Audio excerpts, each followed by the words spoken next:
Okay, this is Subsistence Part 4.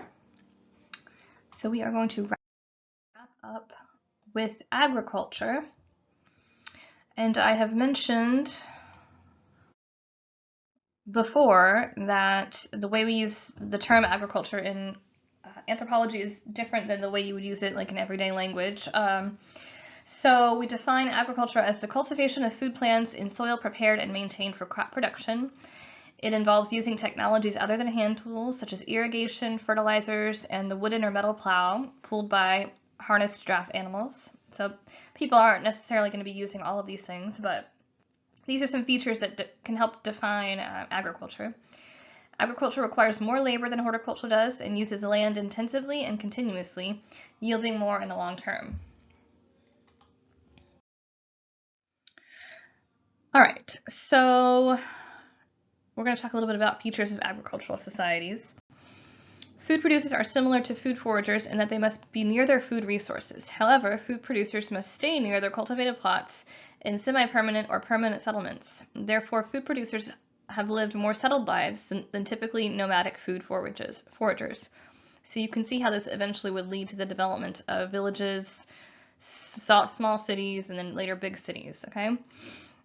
Historically, social relations would have been egalitarian and similar to those of food foragers. However, in agricultural societies, as settlements grow larger in population, people had to share important resources such as land and water. Society became more elaborately organized. All right, so there will be more people living in one place, and eventually there'll be varying access to resources, varying status, varied power amongst the people in the society.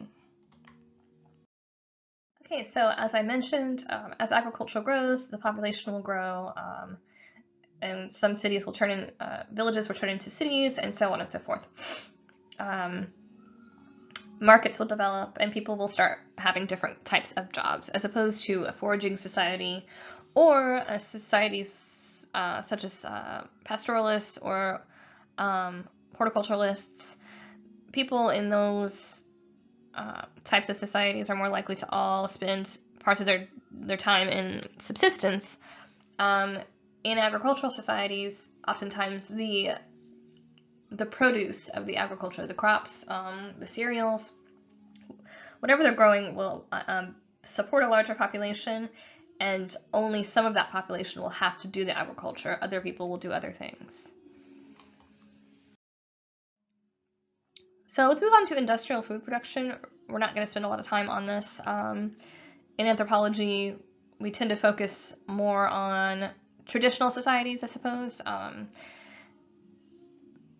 Every society we talk about, though, in cultural anthropology class has interactions with industrialized societies. So this does apply, to the societies we focus on. But anyway, until around 200 years ago, all human societies had cultural infrastructures based on foraging, horticulture, agriculture, or pastoralism. This is what people did to survive, and that was everybody's business, basically. With the Industrial Revolution, technological innovations brought dramatic changes to societies worldwide. This impacted food production, leading to large-scale agribusiness. So, human and animal labor have been largely replaced by machinery. Today's large-scale agriculture depends on tractors, combines, milk machines, and so on. The need for farmhands and other rural workers has been largely diminished. So, I was talking about this with agriculture, only part of the population works on subsistence, and now that's even less. Since the 1960s, food production in industrialized countries has become large-scale, enormously efficient, and profitable. This has led to wide-reaching consequences for small farmers who can hardly compete with this large-scale agribusiness. So in the United States, this has made a big difference in rural areas where farming used to be a way of life, but the larger industrial farms have kind of taken over a lot of the agriculture. So now the number of family-owned farms in Western Europe and North America has dramatically declined in the last few decades. And I've got a map that kind of illustrates this for you. So in the corner, we have this mostly green map of farming-dependent counties in 1960, and then the main map is non-metro farming-dependent counties in 1989. So we can see how, for one, metropolitan areas have grown.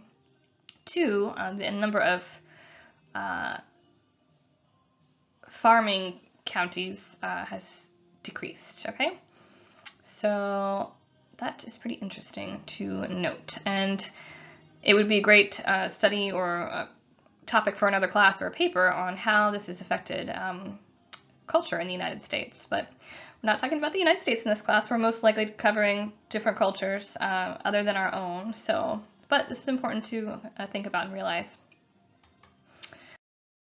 All right, so this process of industrialization of food production and the shrinking number of family farms has led to huge drops in many rural populations, decimating many farming communities. Agriculture has transitioned from small scale and family operated to larger scale agribusiness in many regions. And I will probably ask you a question about this in my class, in our online discussion. So have a look at that discussion thread right now if you have a chance and think about what your response will be. All right, so we are at the end. This is the summary for the subsistence lesson. To review, we've got 5 adaptive strategies here: food foraging, pastoralism, horticulture, agriculture, and industrial food production. Pay attention to the differences, especially between horticulture and agriculture. Thank you for listening, and this is the end of the lesson.